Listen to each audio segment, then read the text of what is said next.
Hi viewers, எல்லாரும் எப்படி இருக்கீங்க? நானும் இங்கே நல்லா இருக்கேன். இன்னைக்கு நம்ம சேனல்ல ரொம்பவே ஒரு எக்ஸாட்டிக்கான டிஷ் தான் செஞ்சு சாப்பிட போறோம். பரோட்டாவும் வான்கோழியும். வாங்க வீடியோக்குள்ள போலாம். அதுக்கு முன்னாடி சேனலை சப்ஸ்கிரைப் செய்யாதவங்க சப்ஸ்கிரைப் செஞ்சுக்கோங்க. இதுக்கு தேவையான பொருட்கள்: 1 கிலோ வான்கோழி, 1 தக்காளி, 2 பச்சை மிளகாய், 3 வெங்காயம், 2 இல்லது 3 பிரிஞ்சி இலை எடுத்திருக்கிறேன். பாண்டா லீஃப் ஒரு 2 லீஃப் எடுத்திருக்கிறேன். 2 பட்டை, 2 கிராம்பு, 2 ஏலக்காய், ஜிஞ்சர் கார்லிக் பேஸ்ட் எடுத்திருக்கிறேன்.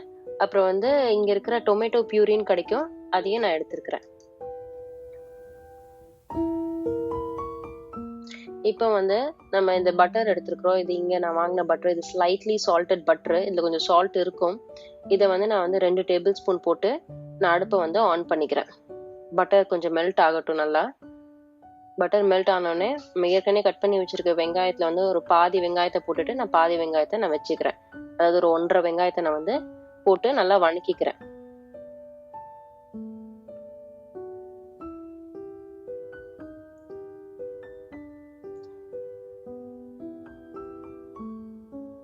ஸோ பட்டர் நல்லாவே மெல்ட் ஆயிடுச்சு. இப்போ நம்ம எடுத்து வச்சிருக்கிற இந்த பட்டை, கிராம்பு, ஏலக்காய், பிரிஞ்சி இலையெல்லாம் நம்ம போட்டுக்கலாம். இந்த பாண்டான் லீஃப் நான் இப்போ போடலை. ஃபர்ஸ்ட் இது நல்லா வேகட்டும்.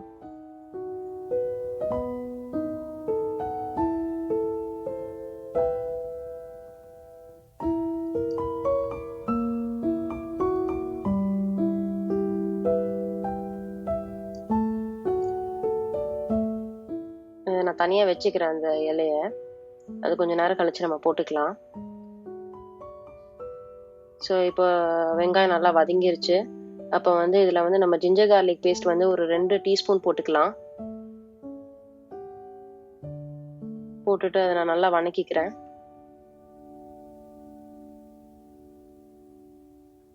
அப்புறம் ஒரு 1/2 டீஸ்பூன், அதை விட கொஞ்சம் கம்மியா நான் ரெட் சில்லி பவுடர் போட்டுக்கிறேன். நான் கொஞ்சம் ரெட் சில்லி பவுடர் கம்மியா தான் யூஸ் பண்ணுவேன். அதிகமா பெப்பர் தான் யூஸ் பண்ணுவேன். இது டொமேட்டோ பியூரி. இது ஒரு 3 டீஸ்பூன்ஸ் நீங்க போட்டுக்கோங்க.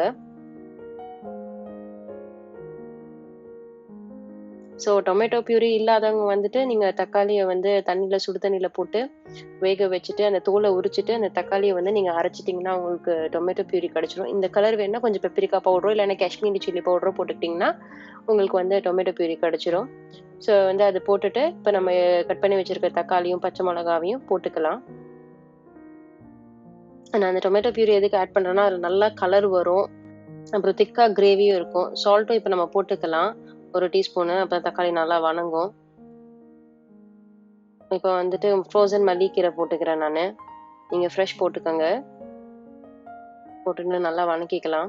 இது வான்கோழினால கொஞ்சம் அந்த பச்சை வாசம் இருக்கும், அந்த ஒரு கவுச்சின்னு சொல்லுவாங்கல்ல, அது இருக்கும். அதனால அது போறதுக்கு நம்ம பெப்பர் கொஞ்சம் இதில் நல்லாவே ஆட் பண்ணிக்கலாம், ஒரு 1.5 ஸ்பூன் அளவுக்கு. ஸோ அதனால இப்போ நான் ஒரு 1.5 ஸ்பூன்லேருந்து 2 ஸ்பூன் பெப்பர் போட்டுக்கிறேன், பிளாக் பெப்பரு. அது கொஞ்சம் நல்லா கொரன்னு இருந்தாவே நல்லாவும் தான் இருக்கும். அதனால நீங்கள் அது போட்டுக்கோங்க. அது உங்கள் காரத்துக்கு ஏற்ற மாதிரி நீங்கள் போட்டுக்கோங்க. மஞ்சத்தூள் ஒரு 1/2 டீஸ்பூன் போட்டுக்கலாம்.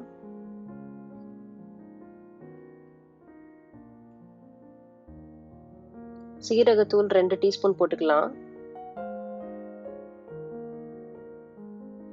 ஒயிட் பெப்பர் 1 டீஸ்பூன் போட்டுக்கலாம்.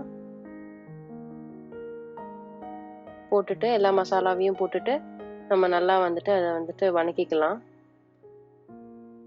வணக்கிட்டு இப்போ நம்ம இந்த வான்கோழியை இதில் போட்டுக்கிறோம். போட்டதை நல்லா பிரட்டிக்கலாம்.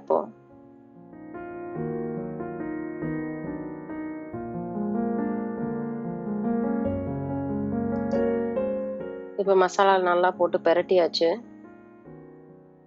இப்போ நம்ம அடுப்பை கொஞ்சம் சிம்ல வச்சுட்டு மூடி வச்சிடலாம். ஒரு 10 மினிட்ஸ் நல்லா ஆவிலே வேகட்டும்.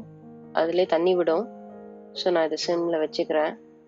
சிம்ல வச்சுட்டு இந்த சைடு நம்ம பரோட்டாக்கு ரெடி பண்ணிக்கலாம். இதுக்கு தேவையான பொருட்கள் 1 கிலோ மைதா மாவு, 1 லிட்டர் தண்ணி, சால்ட்டு, பேக்கிங் சோடா. இது நாளையும் நம்ம எடுத்துக்க போகிறோம்.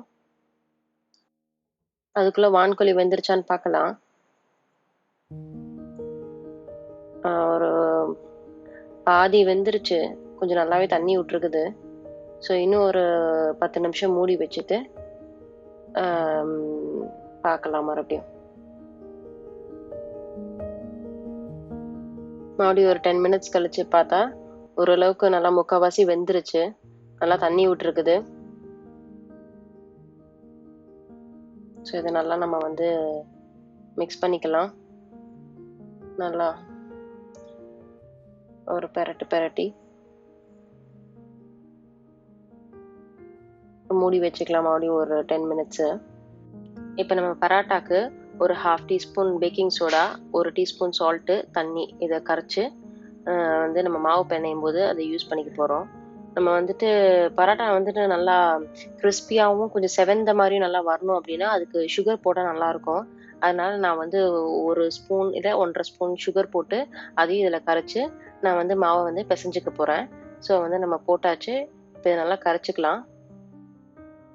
கரைச்சிக்கிட்டு இதை நம்ம வந்து இதில் ஊற்றி பிணைஞ்சிக்கலாம். இப்போ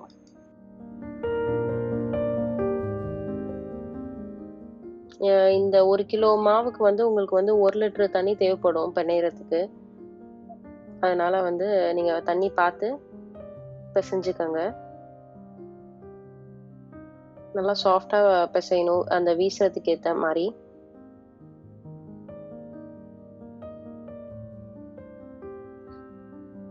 பரோட்டா வீசினா நல்லா சாஃப்டாக இருக்கும். இப்போ அமுத்தி பார்த்தா இந்த மாதிரி இருக்கணும், அதுதான் வந்து அந்த பதம். ஸோ இப்போ பார்க்கலாம். நல்லாவே ரெடி ஆயிடுச்சு நம்மளோட வான்கோழி சம்மா. இதில் வந்து நம்ம வந்து அரிஞ்சு வச்சிருந்த வெங்காயத்தை போட்டுக்கலாம். வெங்காயமும் அந்த பாண்டா லீஃபையும் இந்த ஸ்டேஜில் ஏன் போடுறோம் அப்படின்னா வந்து நம்ம சாப்பிடும்போது வந்து அந்த வெங்காயம் வந்து கொஞ்சம் நமக்கு அது வணங்காமல் இருக்கும்போது கொஞ்சம் நறுக்குன்னு கொஞ்சம் க்ரன்ச்சியாக நம்ம வாய்க்கு வரும். அது உண்மையிலே நல்லா இருக்கும். அதனால வந்து இது வந்து இந்த டேஸ்ட்டு. ஸோ இது எங்கள் ஊர் சைடில் வந்து இந்த மாதிரி செய்கிறது, இந்த மாதிரி கிரேவி டைப்பில் செய்கிறத வந்து வான்கோழி சம்மா அப்படின்னு சொல்லுவாங்க. அதனால வந்து ரொம்பவே நல்லாயிருக்கும். நீங்கள் வந்து இதில் இல்லைனாலும் வேறு எந்த கறிலையும் நீங்கள் இதை செஞ்சு பார்க்கலாம். கோழி இல்லைன்னா இறைச்சி இதில் வேணாலும் செஞ்சு பார்க்கலாம். இப்போ நம்ம வந்து இதில் எண்ணெய் ஊற்றி வச்சுக்கலாம் பராட்டாக்கு. இந்த பிளேட்டில் பிணைஞ்சு மாவு நல்லா வந்து சாஃப்டாகிடுச்சு. இப்போது இந்த பிசைஞ்சு வச்சுருக்க மாவு இதை வந்துட்டு நம்ம வந்து உருண்டை பிடிச்சிக்கலாம். உருண்டை பிடிச்சி இந்த எண்ணெயில் போட்டுக்கலாம். இந்த ட்ரேயில் நான் வந்து எண்ணெய் நல்லா தடவி வச்சுருக்கிறேன். இந்த மாதிரி உருண்டை பிடிச்சி நான் எண்ணெயில் வச்சுக்கிறேன்.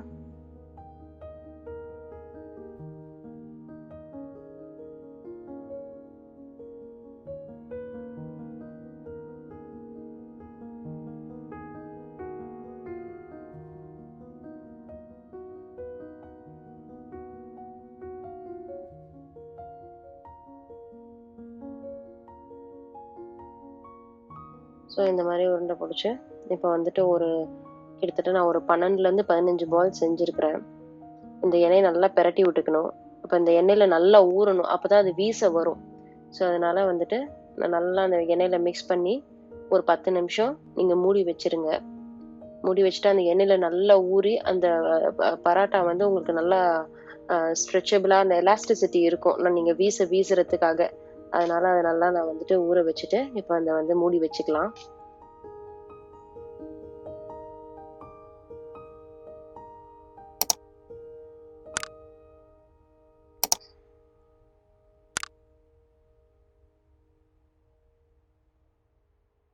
ஸோ இப்போ பராட்டா வீச போகிறோம். நல்லா சாஃப்ட் ஆகிடுச்சு பார்த்தீங்களா. ஃபஸ்ட்டு கொஞ்சம் எண்ணெய் கையில் தொட்டுட்டு இதை இப்படி தட்டிக்கலாம் கையிலேயே. ஃபஸ்ட்டு கொஞ்சம் பெருசாக ஒரு ரவுண்ட் வந்ததுக்கப்புறம் நம்ம இந்த கட்டை வச்சு இப்படி வளர்த்திக்கலாம். வளர்த்திட்டு இந்த ஓரமெல்லாம் கொஞ்சம் வந்து நல்லா தேய்ச்சிக்கிட்டு இப்போ நம்ம வீசலாம். ஏன்னா ஓரம் தேய்ச்சா தான் ஈஸியாக இருக்கும் வீசுறதுக்கு. பார்த்தீங்கன்னா இந்த கையை நீங்கள் நவுத்திட்டே வரணும், அப்போ தான் வந்து உங்களுக்கு ஈஸியாக இருக்கும்.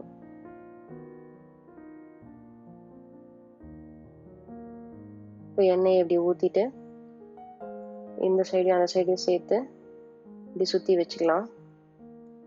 அடியில் வந்து அதை வச்சுக்கலாம். மேலே பாருங்கள் உப்பி இருக்குது. இப்போ இன்னொரு இதையும் நான் வீசி காமிக்கிறேன். இந்த ஓரம்லாம் கொஞ்சம் நல்லா தேய்ச்சா தான் அது நல்லா வீசுறதுக்கு வரும். அதனால அந்த ஓரத்தையெல்லாம் நல்லா நீங்கள் தேய்ச்சி வச்சுக்கோங்க. தேய்ச்சிட்டு இந்த லெஃப்ட் கை மேலே போகணும், ரைட்டு கை கீழே வரணும், லெஃப்ட் கை மேலே போகணும், ரைட் கை கீழே வரணும். அந்த மாதிரி நீங்கள் வீச வீச வீச உங்கள் கை மாறிட்டே வரணும். நல்லா இடம் பெருசானா இன்னும் நல்லா வீச வரும். ஸோ இந்த கிச்சன் ஒர்க் டாப் கொஞ்சம் சின்னதாக இருக்குது. ஸோ இப்போ இதில் எண்ணெய் போட்டு நான் இந்த சைடும் அந்த சைடும் நான் வந்து வச்சுட்டு இது சுருட்டி எடுத்து கீழே வந்து நம்ம வச்சுக்க போகிறோம். இப்போ பார்த்தீங்கன்னா அதில் பார்த்தீங்கன்னா மேலே வந்து காற்று போன மாதிரி உப்பி இருக்கும். அதுதான் வந்து பரோட்டா நல்லா சாஃப்டாக வர்றதுக்கு ஒரு இது. இப்போ நம்ம வான்கோழி சம்மா எப்படி இருக்குன்னு பார்க்கலாம். ஆயிடுச்சு நல்லா. நம்ம ஆஃப் பண்ணுறோம் அடுப்பு. அப்போவே வெங்காயம் போட்டுட்டு நல்லா வெந்து சூப்பராக இருக்குது பார்க்குறதுக்கே. இதை நம்ம பவுலில் ட்ரான்ஸ்ஃபர் பண்ணிக்கிறோம். இப்போ பார்த்தாவே ரொம்ப டேஸ்டியாக இருக்கிற மாதிரி இருக்குது. அதில் நம்ம எல்லா ஃப்ளேவர்ஸும் போட்டிருக்கிறதுனால அந்த பிரிஞ்சி இலை, பாண்டான் லீஃப் வாசத்துக்கு, அது மாதிரி நம்ம வந்துட்டு ஸ்பைஸும் எல்லாம் போட்டிருக்கோம். அதனால் ரொம்பவே நல்லாயிருக்கும் இந்த டிஷ்ஷு. நீங்கள் ட்ரை பண்ணி பாருங்கள். ட்ரை பண்ணி பார்த்துட்டு கமெண்ட் செக்ஷனில் உங்கள் ஃபீட்பேக்கை கொடுங்க. இது எல்லா மீட்லேயும் செய்யலாம். இது பரோட்டாவுக்கு நல்லாயிருக்கும். ஸோ நம்ம இப்போ பரோட்டா சுட்டுக்கலாம் வாங்க. ஸோ நம்ம இப்போ வந்து சுற்றி வச்சுருக்கிறத எடுத்து அந்த 4 விரலில் ஃபஸ்ட்டு நல்லா கையில் தட்டிட்டு அப்புறம் வந்து இந்த கட்டை வச்சு நம்ம நல்லா வளர்த்திக்கலாம். நல்லா தேய்ச்சிட்டு இந்த சைடும் அந்த சைடும் நல்லா ஓரம்லாம் தேய்ச்சிட்டு கையிலே நல்லா வந்து தட்டி தட்டி நல்லா இழுத்து கொஞ்சம் தேய்ச்சிக்கோங்க. கட்டை அதிகமாக யூஸ் பண்ண வேண்டாம், ரொம்ப அழுத்தமாக போயிடும். அதனால் நம்ம வந்து இந்த 4 விரல்லே வச்சு நல்லா அமுத்தி இந்த ஓரமெல்லாம் இழுத்து விட்டுருங்க. விட்டுட்டு கொஞ்சம் பெருசாக அந்த ரவுண்டு ஷேப்பில் அந்த பெருசாக ஆனதுக்கப்புறம் நம்ம வந்து கல்லில் போட்டு இப்போ சுட்டு எடுத்துக்கலாம் வாங்க. இப்போ கல் நல்லா காஞ்சிருச்சு. நான் ஏற்கனவே ஆன் பண்ணி வச்சுருந்தேன். அதில் போட்டு நம்ம நல்லா 1 ஸ்பூன் எண்ணெய் ஊற்றிக்கலாம். ஊற்றினா நல்லா வந்து பரோட்டா வந்து நல்லா பொரியும். பரோட்டா கொஞ்சம் நல்லாவே எண்ணெய் தேவைப்படும்.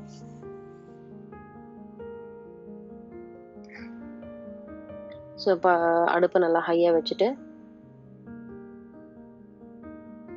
நல்லா செவக்கிற வரைக்கும் கொஞ்சம் வந்து பரோட்டா நல்லா வந்து பொரியட்டும்.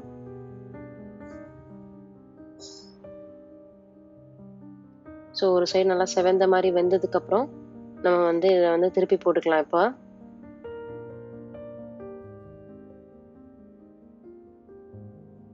இந்த சைடு செவந்துருச்சு. இப்போ அந்த சைடு நல்லா செவக்கட்டும். நல்லா அழுத்தி விட்டுக்கலாம். இன்னும் 1 ஸ்பூன் எண்ணெய் ஊற்றிக்கிறேன் நான். எண்ணெய் கொஞ்சம் பத்தலை, அதனால் எண்ணெய் தேவைன்னா நீங்கள் ஊற்றிக்கோங்க. ஸோ பரோட்டா வந்து மொத்தமாக இருக்கிறதுனால கொஞ்சம் எண்ணெயும் அதிகமாக தேவைப்படும். நல்லாவும் வேகணும். அதனால் நம்ம வந்து நல்லா ஹை ஃப்ளேமில் வச்சுட்டு 2 சைடும் நம்ம வந்து சுட்டு எடுத்துக்கலாம். அது நல்லா செவந்து வரணும்.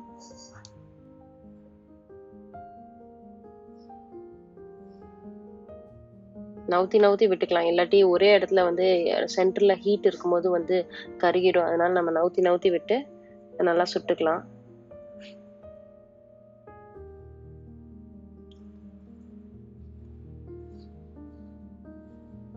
ரெண்டு சைடும் நல்லா வெந்துருச்சு.